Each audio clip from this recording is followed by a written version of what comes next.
Here we go, going live, Chico. Tell me what to do to make all my Lake dreams come true. Hello, everybody. Bob Lusk and Chico's hanging out with me today. Good evening. Good to see everybody. We did a little false. Ah, dang! Come on, turn this thing off. Good gosh, I do that all the time, Chico. It's okay. Whoop, bam, there it is. I can hear it twice. That's all right. We've heard it about 20 times today. It is a pretty cute song. All right, so here we go. We're kind of makeshifting it here in the RV. Chico and I are working on a video. We connected up today about, I don't know what, 2:30 or so. Yeah, 2:30. So we've been working on a video that goes on to the Institute of Higher Pondology, and we're building one about habitat. So before long, Chico's going to be the go-to expert about stuff. Yeah, I'm getting in the class a lot now. Yeah, Chico's got it going on. Well, hey, you guys know the drill. I see John Funk, Troy Todd, Billy Granholm, Doug Cusick, Danny Max checking in, Michael Eric, Drew Bachman, Mike Cottrell. Holy cow, we got 26 people already up to bat. All right. Get some shares going here. We'll get the shares, yeah. Hey, Pond Boss Magazine, if you would, click like. What's the other thing? Hashtag Pond Boss Magazine in the comments section. Share this to your timeline, and you're eligible for a drawing for a Pond Boss hat and a Pond Boss T-shirt. We did a drawing a while ago. Did you pull out a drawing? I did. Who'd you get? Here, you need to. Oh my gosh, I can't believe this. He's with us every week, like clockwork. John Funk. Well, cool. John Funk, dude, we need your T-shirt size so we can send you a Pond Boss shirt. Look at there. There's Travis Smith. James Allen's checking in from Kentucky. You know, one of my favorite things about this is I might want to put Central Time on my... Yeah, you know what? When the girls do that, they usually put that on there. I guess they missed it. There's Kim Moore, Michael Gray. Kim Moore checking in from Illinois. Michael Gray, Nashville, Tennessee. Blair Ulring. Good to see Blair. Holy cow.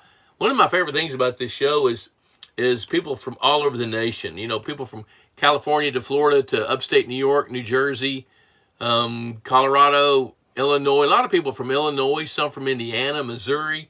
I love it. Kentucky. There's Billy Bates checking in from, I believe he's in Maryland. Travis Smith said, tell you hello. Are you back from Mexico yet, Travis? Travis is supposed to be back from Mexico, headed to Mississippi. All right, look at there. Mike McPherson, good evening from Indiana. Is treating your fish with antibiotics as a preventative in fall and spring to reduce fish kills a good idea? Had about 20, 25 dead so far this spring, not all at once. It's you know, I'll tell you this. I don't like treating something that isn't there. You know, I used to have debates with Harold Arms years and years and years ago because one of his recommendations was to stock grass carp with his initial stocking because his idea was I don't want any plants to grow. My thoughts are I'd rather the plants grow and then let's decide what to do about them. You know, and grass carp may be a good idea, but sorry. I do that all the time. But now, if you've had dead fish already, that tells me it's not a preventative treatment. That's a treatment that you probably should go ahead and consider doing and knocking out that bacteria if that's what that is. Look at that. John publicly announced he's an XL. He is an XL. I will never tell you what mine is. Shut up. All right, okay. So I thought tonight we'd talk about stocking strategies. And I get a lot of questions from folks. Now, if you want to go to pondboss.com, click on Ask the Boss, and go to Bob's blog. A couple of weeks ago, I put up a template for stocking a bass bluegill fishing lake. But I do want to talk about strategies and talk about how you should decide the best way to stock your pond or lake. And I'm going to hit it from several different angles. Look at there's Joshua Hibben from Iowa, Kevin Matney from Erie, Michigan, Brian Baker from Oklahoma, North Carolina checking in. Yeah, look at there. Mark Primo. Good to see Mark Primo. You know Mark. Yeah, we hung out with Mark at the Institute of Higher Pondology at our house. Mike Cook with the Boy Scouts from Charlotte, North Cackalack. Travis said he flew back last night. There's James Sewell. Good to see James. Sean Peters from Illinois. We have a lot of Illinois. There's Howard Dittrich from Cedar Rapids, Iowa, via San Diego, California, via, Tennessee, via Florida. Where's his pond? He's hanging out in Florida right now. Florida. We had a conversation with him a while ago. He's going to pitch a question out there to me and stump me. I can see it coming. Jay Spires checking in from Charlotte, North Carolina. Joshua Hebben, is it plausible to stock a pond strictly for bait fish like gizzard shad? Yes, it is plausible. Now, the way here's the way to approach that. Okay, and this is appropriate no matter how you're going to stock a pond. You decide what your goals are. If you want to grow gizzard shad for bait fish, you need to know how gizzard shad live and how they reproduce and what they eat. You know why they call a gizzard shad a gizzard shad? It has a gizzard. A lot of feeders, they have a gizzard. Right? That's it. That's it. Okay. Dude, you got this stuff. And so you need to have a muddy pond bottom. It's okay to try to feed them, although they're not so good at coming up to eat floating pellets very well. But the answer to your question is yes. As long as you've got some shallow, muddy areas where they can feed, then you can do it. Now, the thing about gizzard shad is they're so prolific that they're going to muddy up your pond. If that's okay with you, that's okay with me. And at some point, if you don't harvest some and harvest enough, they get so dense that they start giving off a pheromone that makes them stop reproducing. And one female gizzard shad might lay 250,000 eggs. But the answer to your question, yes, it is plausible.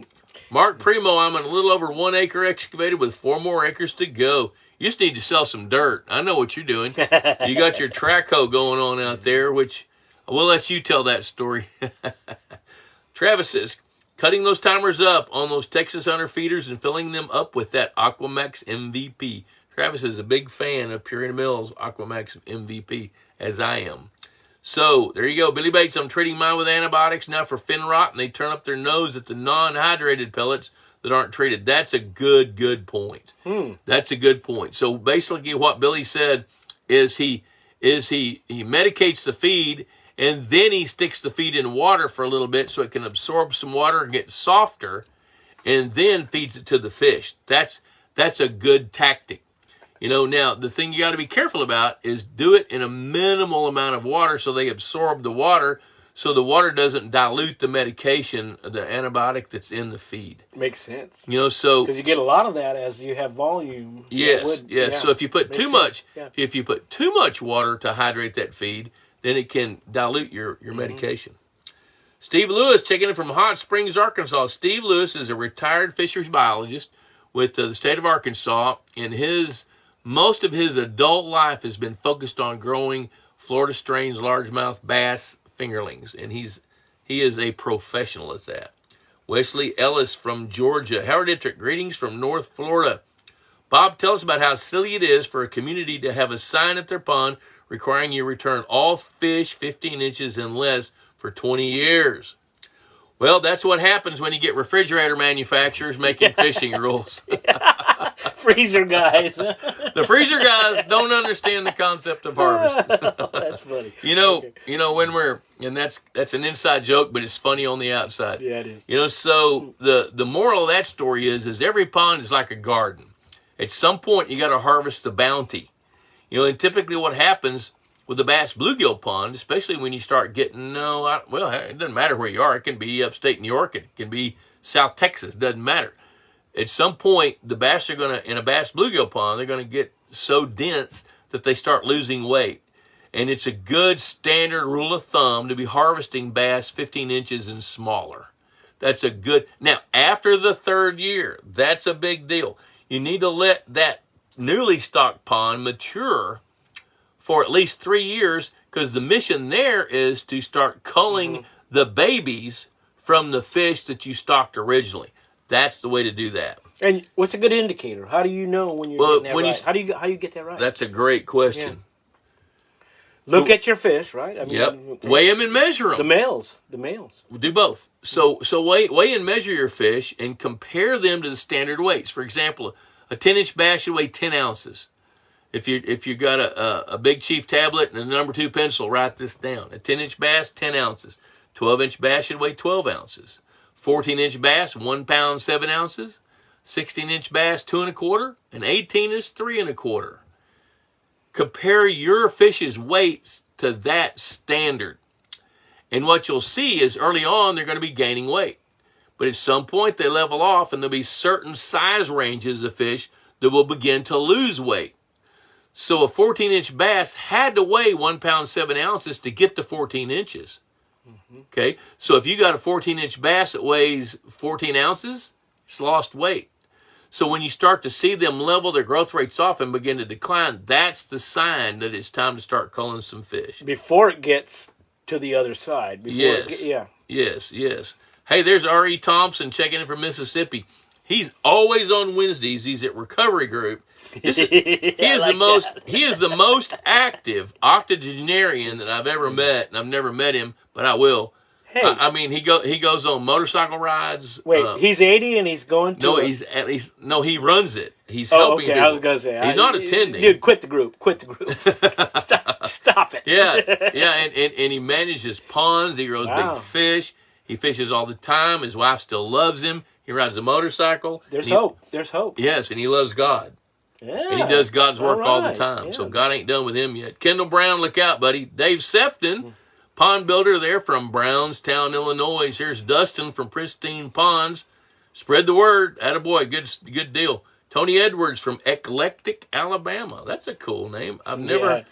Yeah, that's not a real name, is it? Yeah, it's got to be. Eclectic, Alabama. What do they do there? They're eclectic. Yes. Nobody would come on this show and say something that wasn't true. That's it. Okay. I mean, they're faithful. Kenneth Primo from Louisiana. Tom Davis, Ohio. Chuck Brinkman, Missouri. I think I'm going to try to figure out how to go have dinner with Chuck Brinkman somewhere around like April 25th or something, 24th. I don't know. James Allen just ordered his Purina MVP. The fish are already feeding. Those largemouth bass nuggets are also awesome. Good to mix them. I love to hear that. How do they taste? Are they that good? He put some milk and bananas on them. Mm-hmm. All right, look at there. Danny Mack knows Mark Primo. It's a long drive to Overton, so we're plugging Overton's, but I want a few of just about everything they have. It was class number 2. Is that what that was? Yes. Class number 2? Yes. Let's see. Mark Primo and Danny Mack are having a conversation. That's one of my favorite things about this show is people become friends and hang out. There's David Schneiderman. Yeah, I was just Easy, saying, hey, Doc. Dave, yep, he's checking in. Just need Ken Milam to round out the team. How does he know that? Really? Yeah. Are you listening to that? Do you listen to Ken Milam? Very cool. All right. John Madsen in Illinois. Doug Cusick, stupid question, boss. Is there a relative weight chart for crappie? Yes, there is. If you Google, go to the University of Google and look for WR or relative weight for crappie, it'll pop right up. Also, Stephen Barton, Texas Pro Lake Management, has a chart on his website. So we'll plug Stephen. I love Stephen. He's a great guy. So I want to talk a little bit about stocking strategies. And, years ago, the stocking strategy was given to us or created for us by the American Fisheries Society. And it was back when you could buy channel catfish, you could buy fathead minnows, you could go to the hatchery and get bluegill, maybe red ear, and largemouth bass. Now, if you wanted Florida bass, you went to Florida. If you wanted northern bass, you went to Kansas. Or maybe one of the hatcheries in Texas had both of those sometimes. So most of the stocking rates were based on stocking fingerling fish into small ponds. And those were tried and true stocking strategies, and they work to this day. You got to build the food chain first. If you want like a bass bluegill pond, and if you want to grow big bass, you got to grow big food. So creating the food chain is significant. And the standard recommended rate back then was 10-1, 10 bluegills for every bass. And that still works. But in today's world, now you can buy different sizes of those different species of fish. Plus you can buy hybrid stripers. You can buy walleye. You can buy smallmouth bass, tiger muskies, rainbow trout. So when you start thinking about a stocking strategy, you got to figure out what will work in your pond and your geographical region. We're not going to stock rainbow trout in Laredo, Texas, and expect them to live more than 3 months out of the year. But in northern Indiana, that could be part of your strategy based on what kind of pond you've got. So number 1 is set your goals. Okay. Number 2 is figure out your timeline. And number 3, get set on a budget. Now, the budget and the timeline are married. You know, if you have a quicker timeline, if you're a fast food fish grower like a guy we talked to earlier today, he wants to get it done now, he's going to write a bigger check, so he better have a bigger budget. You know, so figure out what your goals are, what your timeline is, and the budget. Now, I'm not going to tell you you're going to stay in your budget. Now, when you get ready to buy those fish, I told you guys last week, you need to go to the hatchery and tell them what you want rather than them telling you what they want you to buy, because they're going to have their own agenda typically. You know, so it's caveat emptor. Part of your job is to figure out what it is that will work best for you, and then you do that. Do you think that the customer goes more towards the numbers or towards the size of the fish? They don't know the difference. What's the advantage of either way? Hey, there's Kevin Bjornson Pond Management. He's checking in from Iowa. Dion Myers. So to answer that question is what a fish hatchery is going to do is they're going to try to get you to buy what they have on hand. Yeah. Now, also another thing about that, most fish hatcheries only raise a finite amount of fish, and when they sell them, they're out. So then they go buy some from the bigger hatcheries. It's good to know that. Ask that question. So when you get ready for your stocking strategy, I do bass bluegill all the time, so I'm going to hit that first.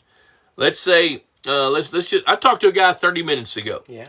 And he's built a 1 1/4 acre pond, and he'd like to go ahead and have fish that he can catch now. So he says, "What's my strategy?"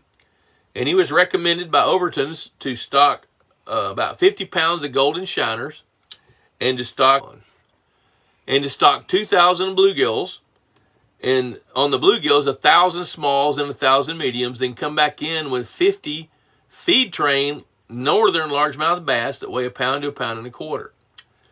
So what I told him to do was, I think you need to double the number of small bluegills, start feeding them, stock some larger bluegills, find some bluegills, call Overton and see if they've got some that are 5 inches long, stock some bigger ones, because that way, if you're going to stock some adult bass, then you need to have at least 3 size classes of bluegills. So you're not having to wait for the bluegills to grow up to reproduce. You can go ahead and have some that can go ahead and reproduce now. And I asked, why'd they recommend golden shiners? He said, well, that's because we're going to do adult bass now. So I said, now here's another thing you should do.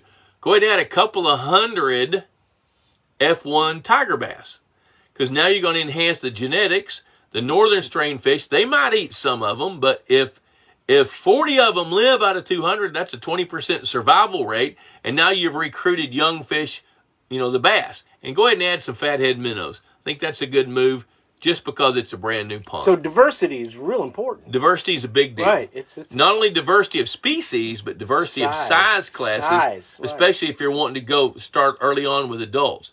Now, here's another thing that's real important when you're figuring out how you want to stock a pond, what your strategies are going to be.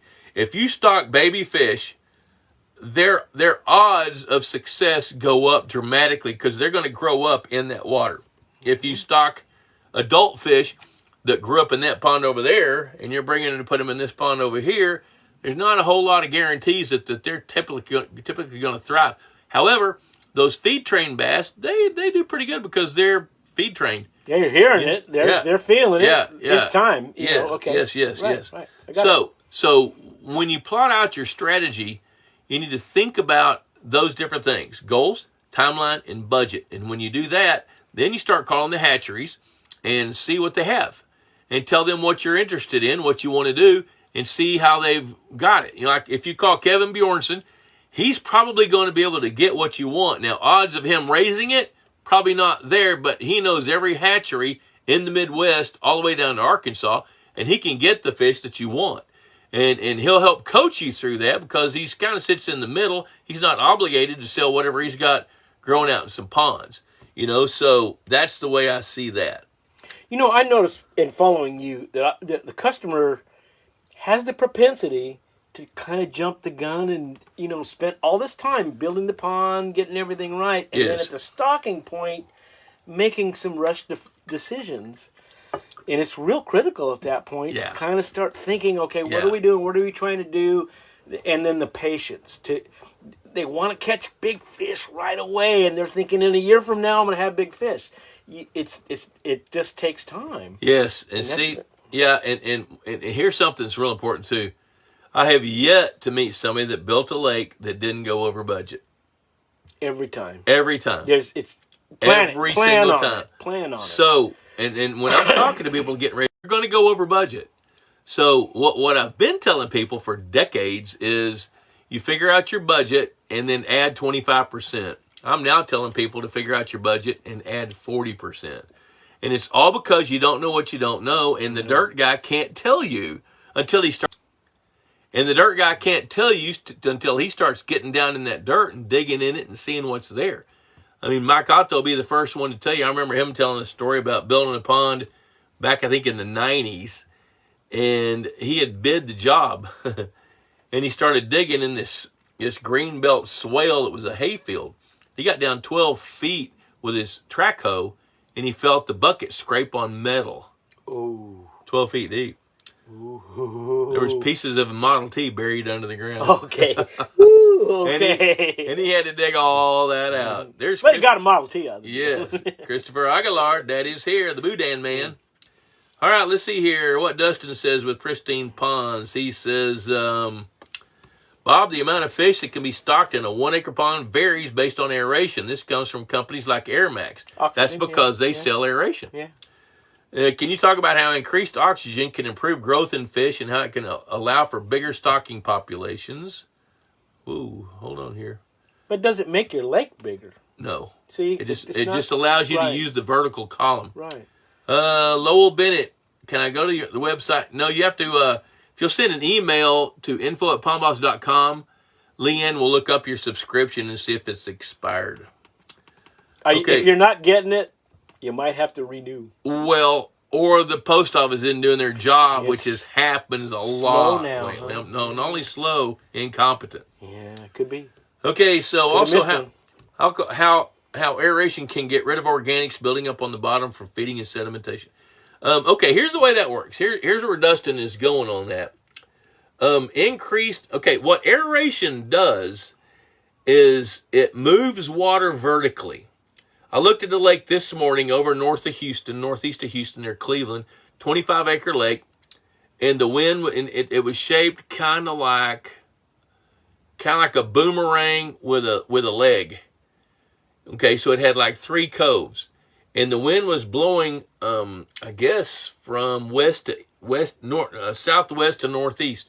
So there was this current blowing up against the dam for about 2/3 of the lake, but the other third of the lake, there was no wind blowing at all.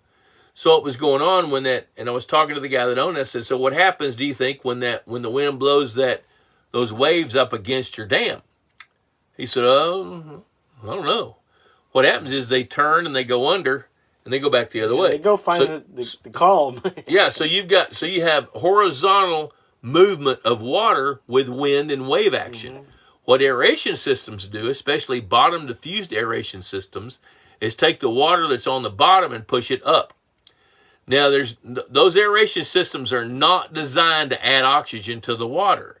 They don't have enough time to do that. What they do is they create these bubble plumes that push the water up like a mushroom, and as the water cascades over the surface, it expels its gases as it absorbs gases.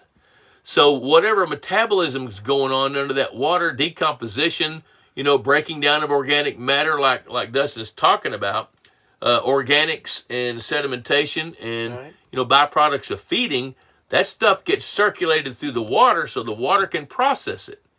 And as the water processes that stuff, it relieves itself of gases as it absorbs gases, and it makes the water autonomous and makes it healthier over the long haul.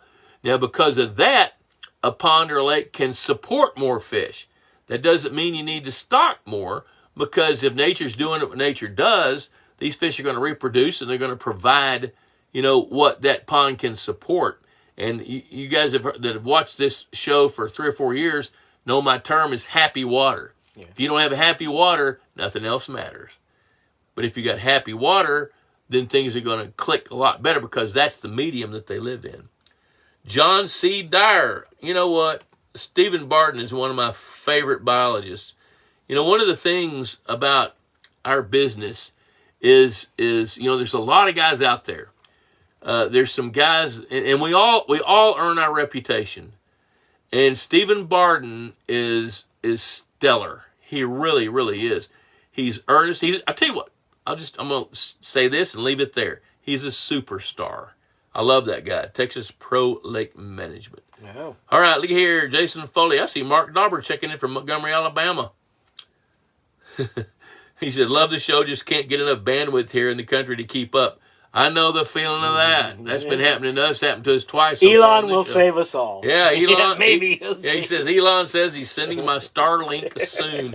He's trying to help the people in Ukraine first, and he'll circle back to us. He's doing what he can. That's right. He's doing what he can. Jason Foley, we're about to get busy building structure in Dustin's Lake. Attaboy. Look forward to learning a thing or two from you. That's great. Tell us how that goes. I'd love to hear about it. Yeah. Bill Robinson is tagged Mason Lovell. Travis did the deal. He did the hashtag Pond Boss Magazine. Well, Mason, welcome. Yeah, Kevin Matney from Erie, Michigan. Bob Rinkman, hey, this is Miranda. Okay, let me tell you about Chuck. Chuck's got 2 daughters, Elena and Miranda, and they love to fish. And they've got a pond right out their back door. I think it was Elena that maybe she went to a school function, had to dress up, wanted to leave early so she could get home and go fishing. She didn't even change clothes. Wow, you gotta love it, right? Come on. Okay, Miranda is saying, I was wondering why the tooth pads on the largemouth bass I caught the other night were bright red. I think she's like, I don't know how old she is, but it ain't that old. Right, okay. And she's asking about the tooth pads. Okay. Well, she's checking species. I like that. Yeah. That's fish ID and you right know there. what? And hey, when she says tooth pads, you know, how many kids know what that is? No, it's you know, cool. I'm tripping on it. Yeah. Well, the reason the tooth pads on largemouth bass are red this time of year because it's cold and they need the vascularization, so they can't generate heat. So in order to kind of keep their metabolism going, some of that blood comes to the surface in the artery, or not the arteries, but the capillaries, and it just turns it bright red. It's no injury. It's nothing wrong with it. It just happens when the water's cold. I don't ever see that when the water's hot. I typically see it when the water's cool, and it also helps them when they're catching those fish to kind of get a sense of their digestion, although it doesn't play a great big role in digestion. But it helps increase their sensitivity some. There's Dave Weber. Great question, girl. Dave Weber he's in northwest Missouri. While talking stocking strategies, a friend is a 25-year-old, 1.5 acre northwest Missouri pond with good habitat and an incredible bluegill population. He's never harvested a largemouth bass over 4 pounds. He wants to add some new genetics. A north central Missouri fish hatchery is offering 4 to 6 largemouth bass for $1.35 each.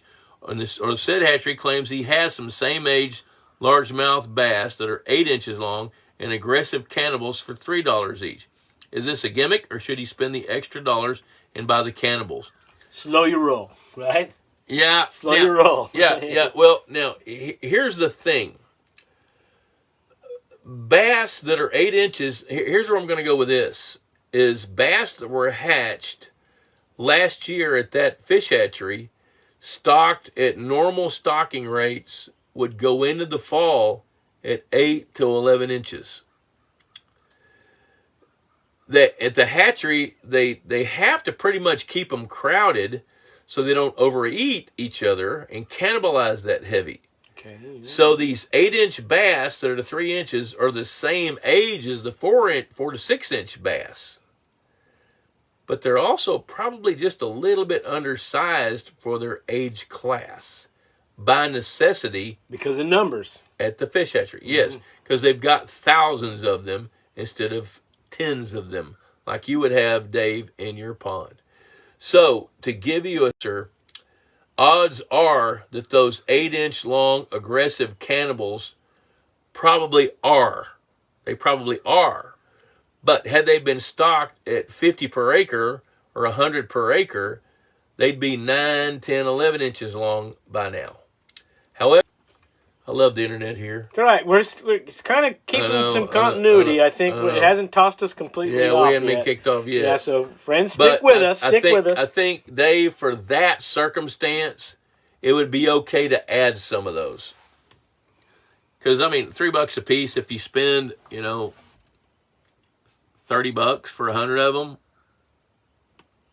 you spend a lot more than that on a Friday night date. Speaking of that, hey, Pond Boss Magazine. Yeah, there you go. There you 7 go. o'clock. $35 a year, cheaper than a Friday night date, just like those bass will be.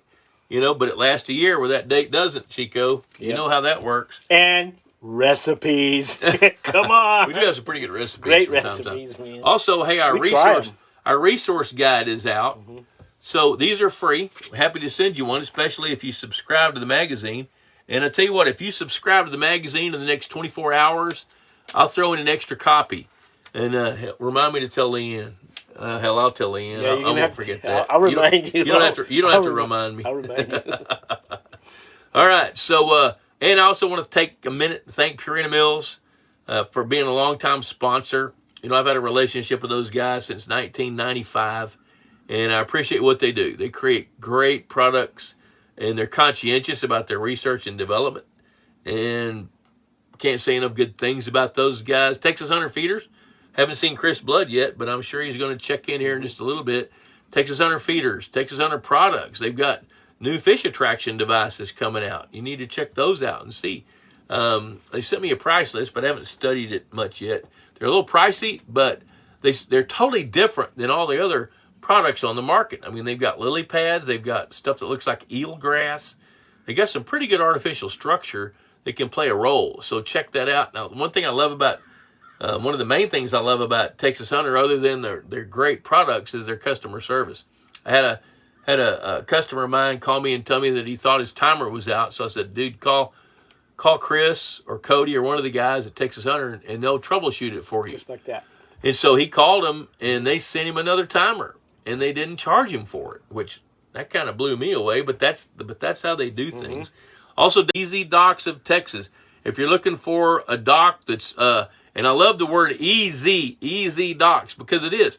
You can configure them like you want. You can snap them together if you need a place for a kayak, or if you know a little bit about kayaks. Yeah, he's got great setup. Well, that was a long pause, enough for Chico to run out the door. So I don't know what happened, but I guess we got a weak internet connection. So anyway, we got Ron Boudin Ardwan. That's how I remember that. Bob and Chico, Ron, Jen, and Chase. Are y'all at the Caban? I bet you are. Billy Birch, good to see you from Southeast Texas. Travis wants an update on the book. It's at the printer. It's gone to the printer. Everything's finalized. We're going to print 1,000 copies to start. And we should be getting those just hopefully in the next 2 weeks, I hope. Maybe faster than that. Look at there, let's see, Lowell Bennett. Look at there, Bruce Condello. Good to see Bruce. Love me some Bruce from Lincoln, Nebraska. Lowell Bennett, Bob, my wife says she wants the home remodel before I can build my pond. I'm 5 years from retiring and want to be able to fish it once retired. Any advice from me on convincing my wife that a pond is more important than a new kitchen, bedroom, master bath, etc.? Yeah, let me help you with that, Lowell. No. You know what? Negotiate. That's all I can tell you.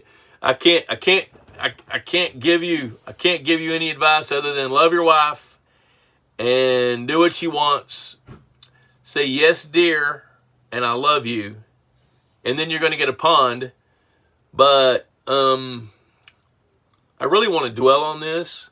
Any advice from me on convincing my wife that a pond is more important than a new kitchen? Yeah, here I do. I've got real solid advice. Don't even try it. It won't work. Bill Robbins has got David Lovell tagged. Jay Spires. Hey, Bob, wanted to thank you for referring me to Mitch Morton at Foster Lake and Pond Management to help out with our new pond stocking. Mitch is an amazing guy. Johnny Foster and I are about the same age. We started about the same time. Johnny's in Garner, North Carolina, and Mitch has been with him for, I bet you, 25 years. Mitch is a stud. Not only is he a great fisheries biologist, he's a great jazz musician as well. Oh, really? Yeah, he's a fisheries biologist outside of Raleigh, North Carolina. We're getting some love here. I hope it's about the wife comment, and it's probably coming from my wife. I hope she didn't listen to me. Okay, so Mitch and Foster Lake have been awesome. Yeah, that's a great testimony, and it's true. All right, Kevin just lost the ice on my pond last week. Tried to fish and no luck. They're probably still a little chilly. You know, once it warms up, they ought to really be kicking in gear when the water temperature gets up another 8 or 10 degrees. R.E. Thompson, fish red when lips are red. Yeah, that's a pretty good piece of advice because blood leads to blood. And you know what? That's real good advice. I'm glad you said that. Mr. Thompson, you know, our octogenarian, which when you talk to him and look at him, you think, this guy's not 80-something, he's 50-something. When he's talking about fishing, we need to listen to him because he knows. Okay. Danny Mac, with respect to stocking pond plants, I came across a list and links to several pond plant nurseries on a TAMU site. One is looking at my pictures to make recommendations. Vallisneria available. Okay, so in other words, eelgrass is available this summer. That's one of my faves, especially if you can get it to grow. Josiah Town, how many tiger muskie should I stock per acre in Missouri? 3. And that's true. Really? That's all. It. Yeah, because they're toothy, you know, and when you're stocking them, you're usually stocking them to take advantage of overcrowded bass. You know, and you know they're going to get to be 35 to 40 inches long. And how prolific are they? They don't reproduce at all because they're a hybrid. So 3 is the number. That's the number. Danny Mac. He's responding up about the wife question. Yep, Fred Bingaman, he knows the deal. A happy wife, happy life. That's the way it works, boys and girls. Honestly, I went in without any kind of budget beyond dig the hole and buy the liner, so I never discussed with my wife the rising and potential costs beyond that. There was some resentment, but she is pleased, outcome neutral. So here's another. The other side, yeah. So here's another piece of that puzzle, and my phone is taped to Chico's tripod, and I can see it starting to lean. If it falls, wait, let me fix it. No, leave it alone. Okay. Keep messing with it. We actually went live at 6:15 because we were messing with it. I touched the screen. Yeah, and here we go. Wait. Yep. Mine looks pretty good. Yep. I'm centered up. So here's where I was. Here's where I was going. Include your wife in the pond project. What would she like? Would she like a pavilion to read a book, her own paddle boat, a hiking trail around it? You know, so engage her. I know this. When Debbie and I bought LL Comma 2 way back in 2003, first thing we were going to do is build a pond, which we did. And her mind was set, it was going to be a swimming pond. My mind was set, it was going to be a fishing pond. It ended up being both, and we both enjoyed it. Mm-hmm. She was more interested in how it was going to look. I was more interested in how it was going to produce and what it could grow. She wanted to accessorize it, and I wanted to grow fish. So between us, we were able to compromise, and she still got a real expensive couch. Yeah, you had the best swimming pool you could catch fish in. Yes, I sure did. That's right. That's right. All right, Kevin, make sure you get the last word with your wife. Yes, dear. That is the last word when you do it that way. Got some pretty smart guys out here tonight. Figure it out. Okay, Josiah Town, how many pounds of crawfish per acre should I stock for a feeding base to become established? That really depends on how many predator fish you've got and what size they are. So what I'm going to tell you is crawfish in a pond that has no predators, 20 pounds per acre is enough. If you've got a pond that's got a lot of predators, probably more like 100 pounds per acre to 200 pounds per acre. You know, now I've stocked as many as 400 pounds per acre, and they leave, you know, because they don't get eaten fast enough, you know, and so that's kind of how I watch that. If you're wanting to feed the masses of bass in there, stock 30 to 40 or 50 pounds per acre up to a couple of 100 pounds per acre. But if you just want to establish them and you got the right kind of soils, then you can stock as few as 20 to 30 pounds per acre and it will work. Billy Bates, Bob, with the technology put into pelleted feed and the advent of more people managing ponds, you feel there's some new records in bluegill and possibly largemouth bass that may be broken soon on this? Yes, I do. Yes, I do. We're leaning, Chuck. All right, I'm going to fix you. Chico's going to fix it. Chico's going to fix it. I ran off and left my tripod in Granbury. Here comes Chico. Oh, he's going. Oh, there you go. That's it. Now torque it down. There it is.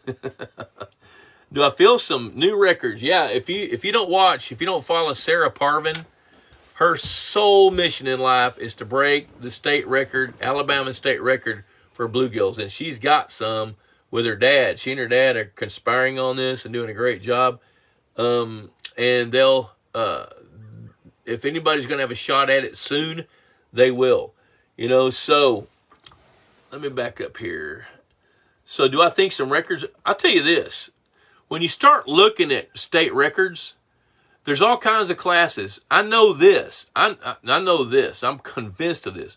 I've got at least 10 clients in Texas that have a state record bluegill if they caught it on a 5-weight fly rod. That would be the new state record. They just don't care about it. Go lighter, yeah. Yeah, what they care about, if they caught it on 2-pound test on a 5-weight fly rod, they would have the new state record. I can name 10 of them that would have that right now. But that's not their mission. However, there are some folks out there that, I got one client in particular, once he's got a bass that's bigger than 13 pounds, he wants to enroll that thing in the Share Lunker program, which is a great program. Yeah.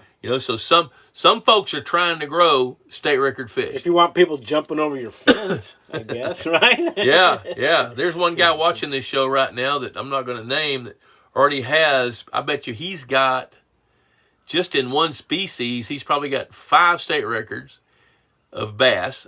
He probably has 25 state records of bluegills, state record crappie, state record red ear sunfish, but he doesn't care about that. What he cares is about the fun that he's having, learning how to do that, learning how to be a good steward, and how to push those fish so they can be the best they can be. So, isn't it interesting that those guys go out and push themselves? It's guys like Phil. Yes. They're not out there looking to break all the records and got a checklist they're going by. That's right. They're out there fishing every day and really just practicing the trade. They're really out there just doing it. And that's what this guy does. Yeah. That's what a lot of pondmeisters do. That's what they're wanting to do. Okay, Wesley Ellis, if I can buy 1 or 2 instruments to manage my water, what would you recommend? I'll tell you this. Let me just give you this. Mike Cook says, happy water, happy wife. It's all about balance. I don't know that the happy wife is a balance, but I know it's critical. It still takes us to convince him. You got to have a little bit of persuasion there. Yeah. Teach me how that works someday. Well, it doesn't quite work. So Wesley says, an oxygen meter. If I were going to buy an oxygen meter, I would buy a YSI with a 50-foot cord that also tells you the temperature. Now, here's the significance of that. If you're checking temperature, checking oxygen, and it's too low, what are you going to do about it? The best way to use an oxygen meter is to be checking your water oxygen saturation consistently. Do it in the morning, because in the morning it's going to be low. Do it in the afternoon. And if you can start building trends, then you can predict when your oxygen is going to crash. Now, if you've got an aeration system, oxygen is probably not going to be an issue. So in that case, I think everybody needs to own a thermometer, because fish make their conditioned and inherited decisions based on temperature. Number one. Mm-hmm. That's it. Temperature is the biggest deal. The second thing is visibility. So get a Secchi disc and get a thermometer. Check the temperature. Thing for your pond. Buy those 2 things. Now, if you want to shell out $300 or $400 for an oxygen meter, do that, but use it consistently. Mm-hmm. But get a thermometer and keep records. Write it down. What's the? You got to figure this out. We've been interrupted 6 times tonight. Yeah, it hasn't thrown us completely off. I know. I got to figure that out. So we got off of what we could. Thermometer and Secchi disc. That's the big deal. Okay, let's see here. Mike McPherson, a happy spouse, happy house. I'm truly blessed because my wife let me have my pond first. Key word there, let me have my pond first. We discussed every aspect of how long it would be before we could harvest any fish and enjoy our pond with our family. During this growing period, I'm getting my other projects done. Excellent. Yeah. Excellent. Dwight Lee, I know this is off topic for the night, but I'm in South Mississippi and I got a 1-acre pond. I'd like to introduce some lily pads to it for cover, but I don't want them to take over the shallow areas. What are your thoughts on sinking a couple of shallow stock troughs like you can buy? Okay, like you can buy at Tractor Supply on 3 to 4 feet of water, filling them with topsoil and planting lily pads in them. I'm okay with that. I'm okay with that. Avoid American lotus and avoid fragrant white water lilies. Go to a water garden store and buy some of those. They're not nearly as invasive, don't grow nearly as fast. The good news about lily pads is they're not hard to kill. If they start to escape, now see, of course, lily pads, I remember reading an article a few years ago when they found King Tut's tomb and opened it up, there were some lotus seeds in it. And they planted them and they sprouted. Wow, really? You know, so lily pads, when the flower grows up and that little seed pod's there and those seeds come out, they can grow 150, 200, 1,500 years from now. You know, so confining them in a trough is fine. You can also put them in a pot, a big pot, and they're going to get root bound at some point. But they're not that hard to take out. Talk to your local water garden supply company and buy some that you like the color that aren't quite as invasive as those. Okay, so now look at there, Ron Ardoin, Tony. Ron Ardoin sitting there with his wife and his son, and he's fixing to tell somebody about their wife. Let's read this. Tony, you can tell her how romantic it will be when y'all sit on the dock watching beautiful sunrises and sunsets, having candlelit dinners by the water, watching all kinds of fish chase each other around the pond structure, lit by deep glow underwater lights, etc. There's something magical, peaceful, and romantic. I think he's inspired by that sunset gosh. right now. The sun's going down, and Ron, dude, you're killing us here. But you know what? And Bob will go paint the new edition. Shut up. No, he won't. I'm not painting anything. A place of peace as you deal with the complications of remodeling. Okay, I guess we need to wrap up. That pretty well took us out right there. Really? Is that? Oh, wow, no. Well, not quite, but... Mr. Thompson says, so any thermometer, is there a special pond thermometer? No, as long as it's accurate, I don't care. I buy mine from Boat Cycle Manufacturing over in Henderson, Texas, because I can tie a nylon cord onto it and drop it down and check the temperature at any level in the pond. And I can do it by holding on to that cord, and I've got it marked with a Sharpie, so I know how far down it is. And I'll drop it down, let it sit there for a few minutes, and it's a mercury thermometer. Then it's got a little, it sits in a little blue case, screw it in, unscrew it, cord on it, drop it down in the water with the cord on it, let it adjust, then pull it up real quick and check it. Mm-hmm. That's all I use. Put one on the bottom of your setching disc. Yeah, well, that's a good idea. Can you do that? I guess you could. And Danny Mack says, my dear wife knew I had this 25-year-old dream of damming that ravine. And he said, damn that ravine. And she said, I will. All right. You go put stripers in that little pond someday. I think he's done that. I think he did. Okay, Jay Spires. I found one on Amazon you can tie a rope onto and drop. Haven't tried it yet, but it wasn't expensive. That's it. Christy Berg, I have a 3-acre pond in northern Kansas loaded with crappie and bass about 6 to 8 inches. Been like that for years. What do I do to get larger fish? Cull them. Start taking them all out. Take out every one you can get. Because what's happened is those crappie in a 3-acre pond for years and years and years will overeat the food chain at the base. So as soon as your bluegill begin to reproduce, or your minnows or baby bass or whatever, the crappie are going to feed on them, and they're going to take them out before they can become a substantial part of your food chain. So I think the easy answer, which is hard, is to take as many of those fish out as you can. And this one might be a case where I would look at renovating it, taking out all the fish, and start over. But I wouldn't tell you to do that unless I had a better idea as to how old those crappie are. If those crappie that are 6 inches long are 8 years old and have a beard, they don't have any growth potential at all. You know, if the bass are about 8 inches long and they're 6 years old, they don't have any growth potential. So, you know, fishing for them to take them out, that's a hard battle to win. You know, so if we know they're overcrowded and we know that they're old, the smartest thing might be to start over on that. Wow. In which we can have that conversation if you want. Look at there. Kevin's getting romantic. He loves to sit at his pond at sunset and have some Jack Daniels. Well, yeah. Come on. Well, you got vodka. Well, it's... And I've got, what do I have? It's really good. It's some kind of a bourbon. It's something good. It's pretty smooth. Yeah. Okay, Danny Mac says he's got one surviving striper at 18 inches racing through the shiner, circling his nightlight. See? Danny Mac knows what's going on here.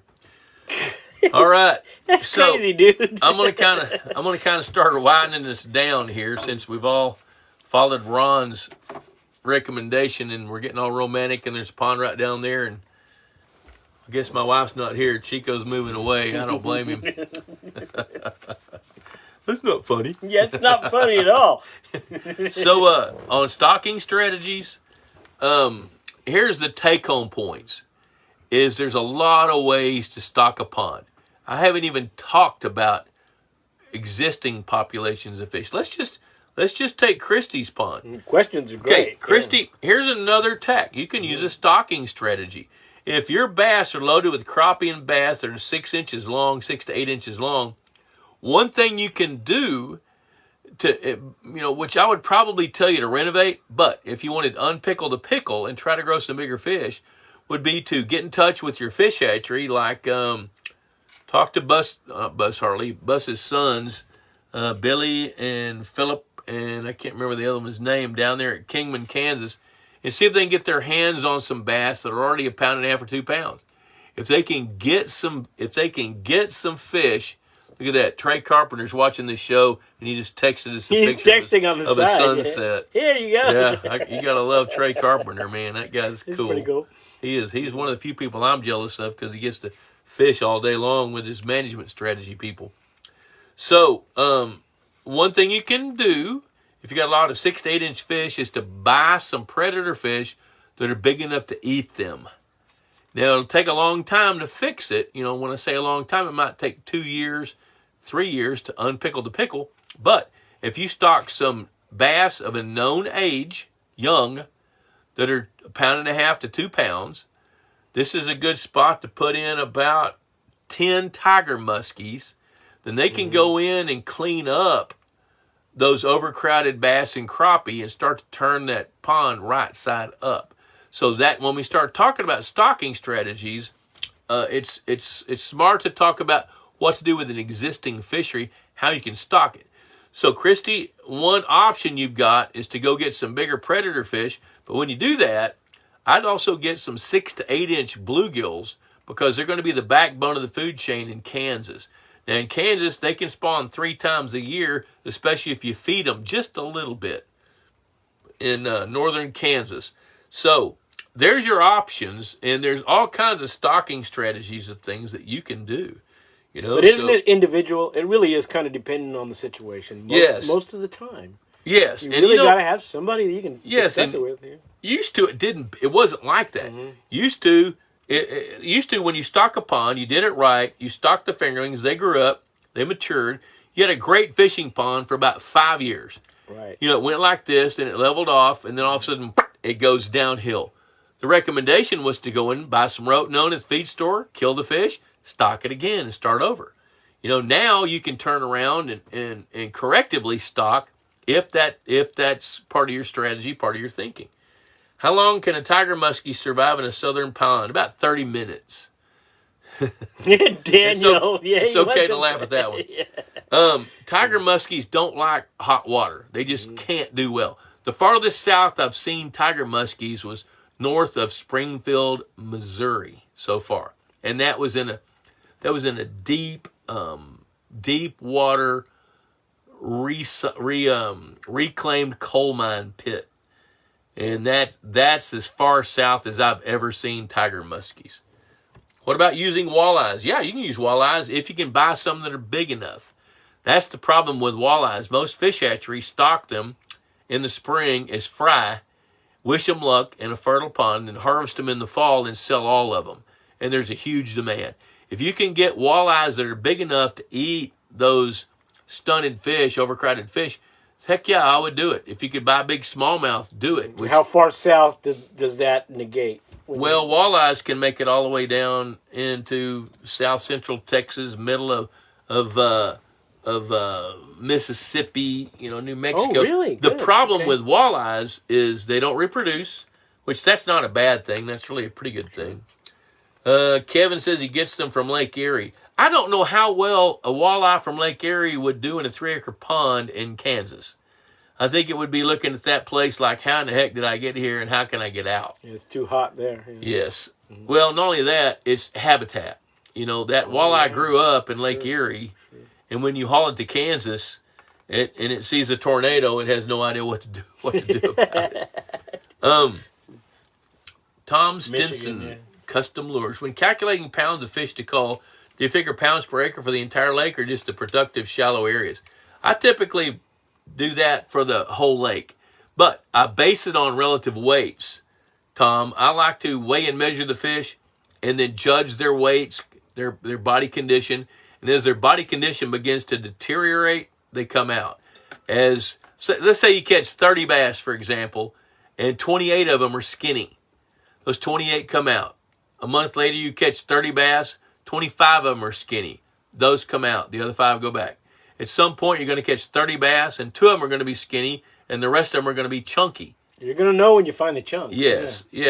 Then it's not really, I don't think it's a good plan just to say, well, I'm going to harvest 25 pounds of bass per acre per year. But that's a good starting point. So if you got bass that are starting to get overcrowded, a 10-acre lake, target 250 pounds. But you're judging their condition. Don't just wholesale go take out every bass you catch. Not by weight, yeah. I like to be selective about which fish we take and which ones we don't. If you catch a fish that looks like me, throw it back. If you catch one that looks like me and he's fighting, throw it back. But if you catch one like Chico and it's not fighting, take it out. Yeah. Take it out. All right. So then Michael Ehrig from Iowa. Smallmouth are harder than walleye for me to get from local hatcheries. Yep. Well, that wouldn't surprise me a bit. Smallmouth and walleye are hard to get from hatcheries because they're top-end predators. They just can't raise that many. Most of the hatcheries that raise them as a novelty to go along with the other fish that they raise. Well, Chico, I think it's about time to start wrapping this thing up. We're at 7:28. Yes, sir. One more time. We got the resource guide for 2022 out. If any of you guys want this, I don't know if Leanne has uploaded it to pondboss.com yet or not. Speaking of that, you got some great resources out there. Pondboss.com, Ask the Boss. All these videos are archived on pondboss.com with a link going to them on YouTube. So we put them on YouTube. There's free articles and there's free videos.